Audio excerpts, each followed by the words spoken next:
What happens when your own family calls you a failure? Right before you become worth $220 million?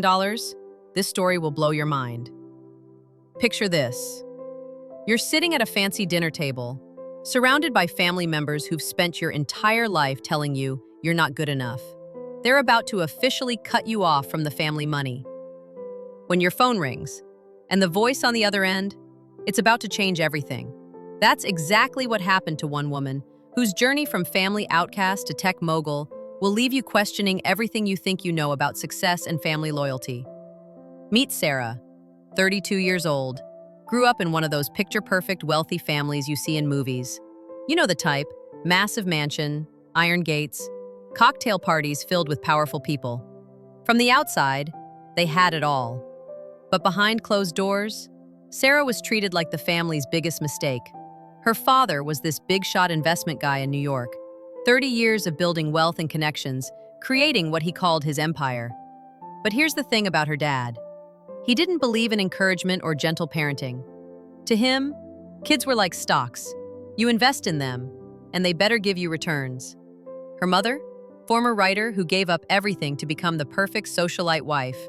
Golf lessons, charity lunches, and teaching Sarah how to smile without wrinkling her face, because apparently that's what mattered. Then there were her siblings. Her older brother Nathan was basically a carbon copy of their father. Princeton graduate, executive at the family company, married to a politician's daughter, the golden child who could do no wrong. Her younger sister Bella, former beauty queen, Brown University graduate, living off the family trust while interning at her boyfriend's nonprofit. Everyone's little princess. And Sarah? She was the question mark, the puzzle piece that didn't fit. While Nathan was obsessing over financial reports and Bella was attending fashion shows, Sarah was fascinated by something completely different: data and algorithms. At 12 years old, she built her first game in Python on her mom's old laptop.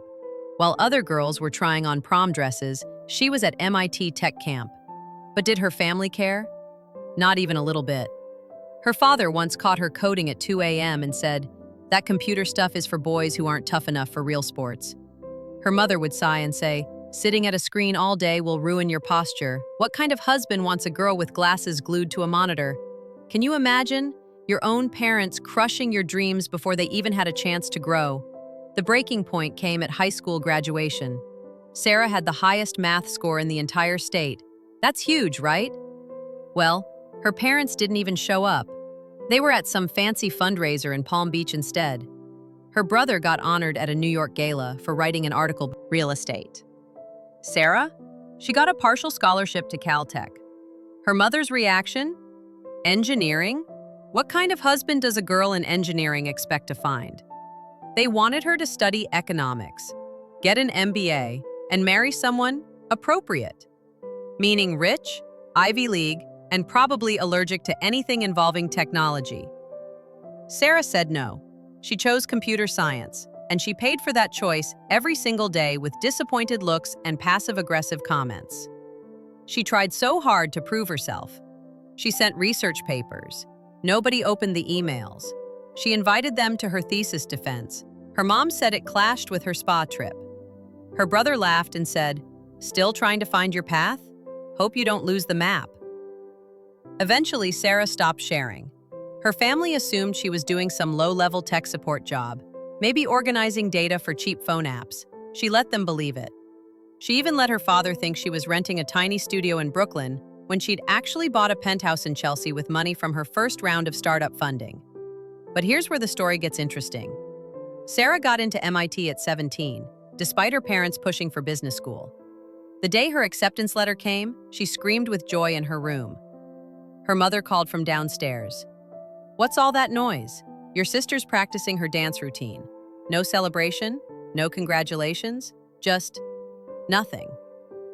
At MIT, Sarah found her true calling: artificial intelligence in healthcare. She brought it up at Christmas dinner one year. Her mother casually asked if she was planning to be a nurse. When Sarah explained she wanted to build AI systems to help doctors diagnose patients faster, her father smirked and said, "Where'd you read that nonsense? You should learn how to read a balance sheet before talking about hospitals." But Sarah was already 3 advanced probability courses deep, and developing a prototype to detect lung cancer more effectively. Her family just couldn't see it. She graduated with a perfect GPA and got invited to stay as a research fellow. Her parents didn't come to graduation. Her mother said, "Bella had a performance at Lincoln Center." Her brother sent a 4-word text. "Heard you graduated. Congrats." That's it. 4 words for 4 years of brilliant work. After graduation, Sarah joined a small healthcare startup in Cambridge. Starting salary? $64,000 a year. Her father called just to say, "That's what 4 years of tech school got you. A job that pays less than a used car." But while her family was throwing parties and living their privileged lives, Sarah was sitting on the floor of her 1-bedroom apartment with a broken air conditioner, sketching out plans for something revolutionary, a platform to connect rural patients with medical specialists. She called it Lifeline. No logo, no investors, just pure belief that it was necessary. 3 months later, she withdrew her entire savings, nearly $47,000, and wrote the first lines of code. She didn't tell anyone.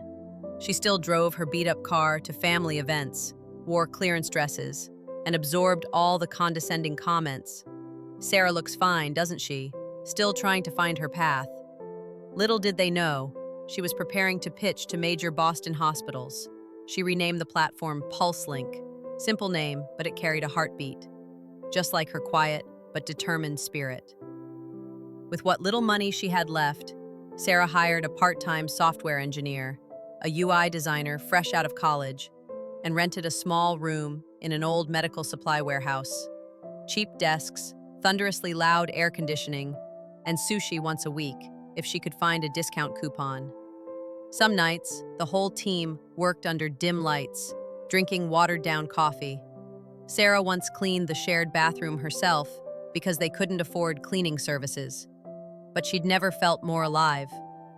3 months later, they had their first prototype, a system that automatically connected patients with chronic illnesses to specialists, sorting appointments by urgency, location, and insurance. It worked, decently. But to survive, Sarah needed funding, and this is where things got really brutal.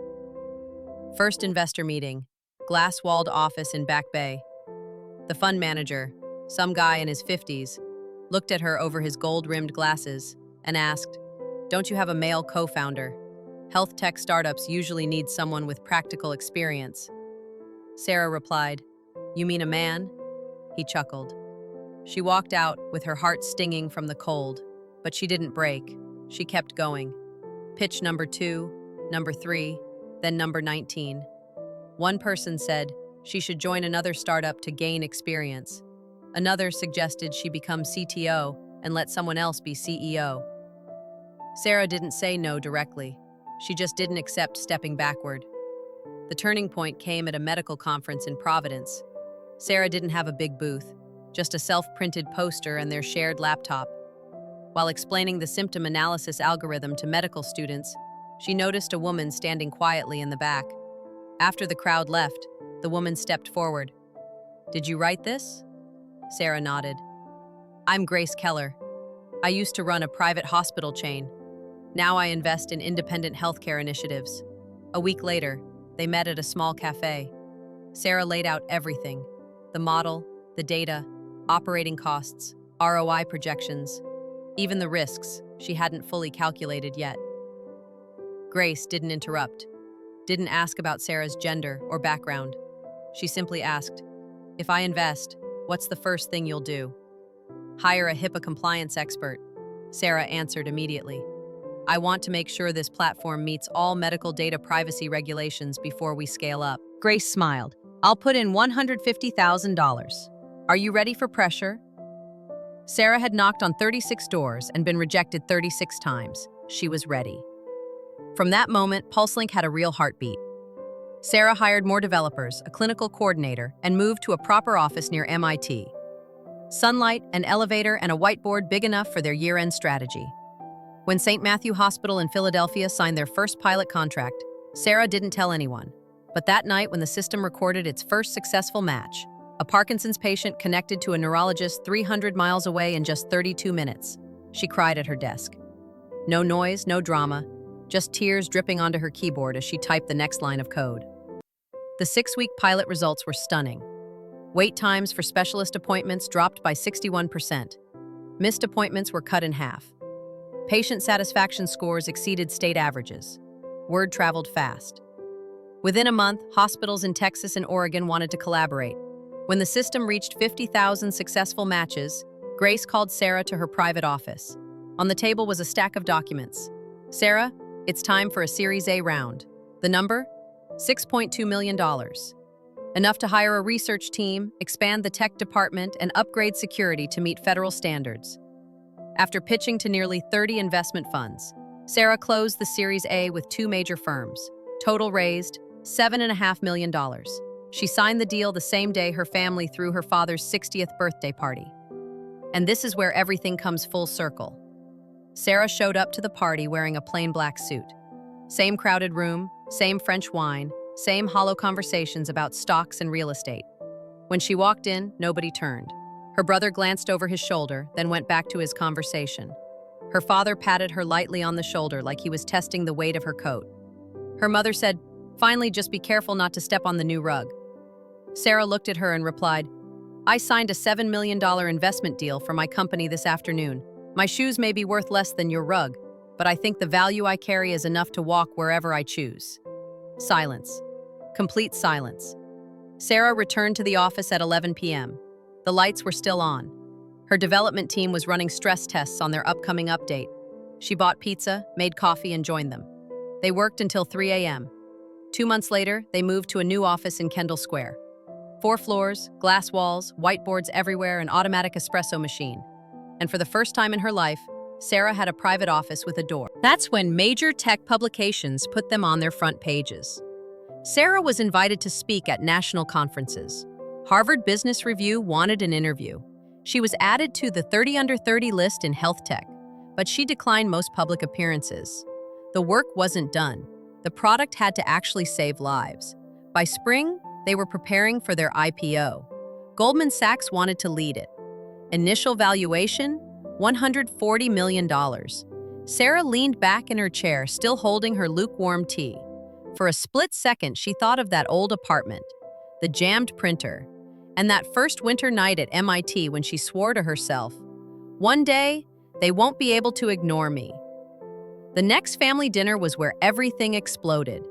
Now, Sarah arrived right on time.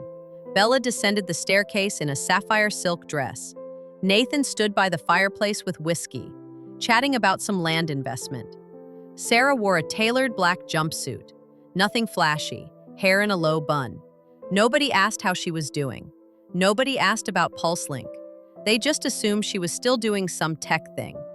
When everyone sat down, her father raised his glass. "Before the main course, your mother and I want to share some important updates about the family's assets." Sarah paused mid-sip. The room fell silent. "As you know, our family values discipline, reputation, and financial responsibility. These are the criteria by which trust is earned." Nathan got a smug smile. Bella tilted her head like she was waiting to be praised. Her father turned to Nathan. "Nathan, having successfully managed the family investment fund, will continue overseeing the primary portfolio. Additionally, we're officially transferring ownership of the lakeside house in Vermont to you." Glasses clinked. "That's wonderful," echoed around the table. Her mother chimed in. "And Bella, when you and Jack get married this December, we'll gift you the house in Beacon Hill as a wedding present." Sarah set her fork down. She knew what was coming. Her father turned to her. No warmth, no smile, just that cold, judgmental stare she'd known since middle school. "Sarah, as for you, your mother and I have thought this through. It's time you take full responsibility for your choices. Starting this year, you'll no longer receive financial support from the family." Sarah took a deep breath. She hadn't accepted a single dollar from them since college, but hearing them publicly cut her off still hit hard. "And of course, the larger inheritances will go to those who stay aligned with family values," her mother added. Nathan nodded. Bella placed a hand on Sarah's briefly, then pulled it back before her manicure could be disturbed. Sarah scanned the room. Each oil painting, each gaze void of doubt that she could ever be more than the rebellious middle child. "Just so I understand," Sarah said, voice steady. You're cutting me off from money I haven't touched in over 10 years. And the reason? Because I didn't follow the life you scripted for me. Because I didn't marry someone on the Forbes list. Her father shrugged. It's simple. The family needs to invest in those who show real potential to grow in the right direction, not chase dreamy tech projects without foundation. Sarah laughed, a dry, sharp laugh that rang through the chandelier-lit room. Fair enough, she said, standing up. But if you think I need your inheritance to survive, you might want to catch up on the latest issue of the Wall Street Journal. Bella blinked. Nathan frowned. Her parents looked at each other confused. Sarah's phone buzzed. Caller ID. Ava, CFO Pulse Link. She answered, standing right there. Ava? Her voice rang loud, and clear enough for the entire table to hear. Sarah, latest update from the IPO advisory team. Goldman just finalized the pre-IPO valuation. The number is $140 million. Also, CNBC wants to interview you Monday morning. Absolute silence. Sarah looked around. Their faces were pale as the tablecloth. No one lifted a glass. No one smiled. No one dared call her the rebellious one anymore. She ended the call and looked at her father. Tough decision, Mr. Evans, but don't worry. I'll manage all my own expenses. Sarah turned and walked out before the main course was even served. But wait, it gets even better. She hadn't even made it out of the dining room when her phone buzzed again. Caller ID. Ethan. SoftBank. She glanced around. Her father was gripping his wine glass tightly. Her mother looked worried. Nathan seemed to recognize the name. His face went pale instantly. Sarah picked up, speaking clearly. Ethan, I'm in the middle of a family meeting. What's going on? His voice was excited, barely containing his joy. Sarah, we just wrapped up the meeting with the advisory team. The board has approved the strategic funding round. SoftBank is investing $40 million into PulseLink. Based on the new valuation, your company is now worth $120 million. Congratulations. The whole table went dead silent. We'll send over the official term sheet tomorrow morning. Oh, and CNBC wants you on air Monday morning. They've already reached out. SoftBank's also agreed to go public with the news this afternoon. Do you want me to schedule a press conference? Have them send the proposed schedule first. I'll confirm by tonight. And Ethan? Yes. Thank you for believing in my vision when no one else did. She ended the call. No one said a word. No more clinking silverware. Just the suffocating silence of a family that had just lost their right to define the worth of the daughter they once deemed worthless. Sarah walked back to the table, pulled out a chair, sat down, and looked her father straight in the eye. So, we were discussing financial cutoffs, weren't we? He didn't respond, but his eyes shifted from contempt to caution. It was the look she had waited her whole life to see. Nathan broke the silence. SoftBank? Wait, is that a real investment? Of course, Sarah smiled. And not the first, just the largest so far. Bella slowly pushed her glass aside. She looked like she'd just swallowed something bitter. Her mother, ever the social tactician, quickly adjusted her tone. Sarah, this is truly something to be proud of. Why didn't you tell us sooner? Sarah looked at her, voice calm. Because every time I tried, you cut me off with stories about Bella's wedding dress or Dad's new diet. That was just a misunderstanding, sweetie, she rushed to recover. No, it was a choice. You all chose not to ask, not to care, and not to believe. Her father leaned back in his chair, for the first time losing that superior posture. PulseLink really hit a valuation over $100 million? Sarah nodded. And still growing. SoftBank will help us enter the Asian market by next year. Goldman Sachs is still leading our IPO. You might know my lead contact, Marcus Lanning. Your former partner, right? Her father gripped the armrest tighter. There were no words left. So now the daughter who went off course is the one leading American health tech into a new chapter. Nathan spoke up hesitantly. If there's a chance to collaborate between PulseLink and the family fund. Sarah raised a hand, cutting him off. PulseLink doesn't accept family money. We have a policy. We only partner with those who believed from the start, not after seeing the numbers. Bella forced a polite smile. Maybe I could talk to Jack. He's really interested in health platforms for his upcoming campaign. Maybe PulseLink could... Bella, Sarah interrupted. My appearance at political events isn't free anymore. Our starting rate is $60,000, not including strategy consulting fees. Her mother's jaw dropped. She had never heard Sarah speak like that. Direct, unapologetic. Sarah stood, looked around the room that once made her feel small. Now it looked smaller than ever. You all once said I didn't align with family values. I agree, but it seems now this family really wants to align itself with my values. No one argued. She grabbed her bag and turned to leave. But before crossing the door, she looked back. You don't have to worry about the inheritance, because now I am the inheritance. And she walked out of that house like a stranger stepping out of an old chapter, ready to begin the one where she held the pen. The aftermath was predictable. 2 days later, a bouquet so large the receptionist had to wheel it in on a cart. Card from her parents. We are truly proud of you. Please give the family a chance to be part of your success. Nathan emailed about collaboration opportunities. Bella posted Instagram stories calling Sarah her brilliant sister with gold heart stickers. But Sarah didn't respond. Not out of anger, but because she had once longed for those messages when she was coding alone in a freezing apartment, eating cup noodles, counting every dollar. They had stayed silent then. Now that the lights were on, suddenly they wanted to step onto the stage. PulseLink's IPO took place on a cloudless April morning. On NASDAQ's giant screen in Times Square, her company's logo appeared, a white background with a blue heartbeat symbol, rising as if in motion. Sarah didn't make a long speech. She said just one sentence. This isn't just a financial event. Today is a statement that women in tech don't need to be accepted. They just need to be heard. By the end of the day, PulseLink was valued at over $220 million. Sarah retained 47% ownership. She didn't share that news with her family. There was no celebratory dinner at the family estate. She celebrated with her founding team at a small riverside spot where they once sat, with nothing, ordering beef tacos, cold beer, and chili salted fries. No laptops, just laughter. Sarah launched the Horizon Fund with $12 million from her personal stake, supporting initiatives led by young women in healthcare technology. She began by awarding scholarships to 15 high school girls from low-income areas, helping them attend tech summer camp at MIT. Every thank you letter was printed, framed, and hung in the fund's meeting room. Eventually, her father reached out for lunch.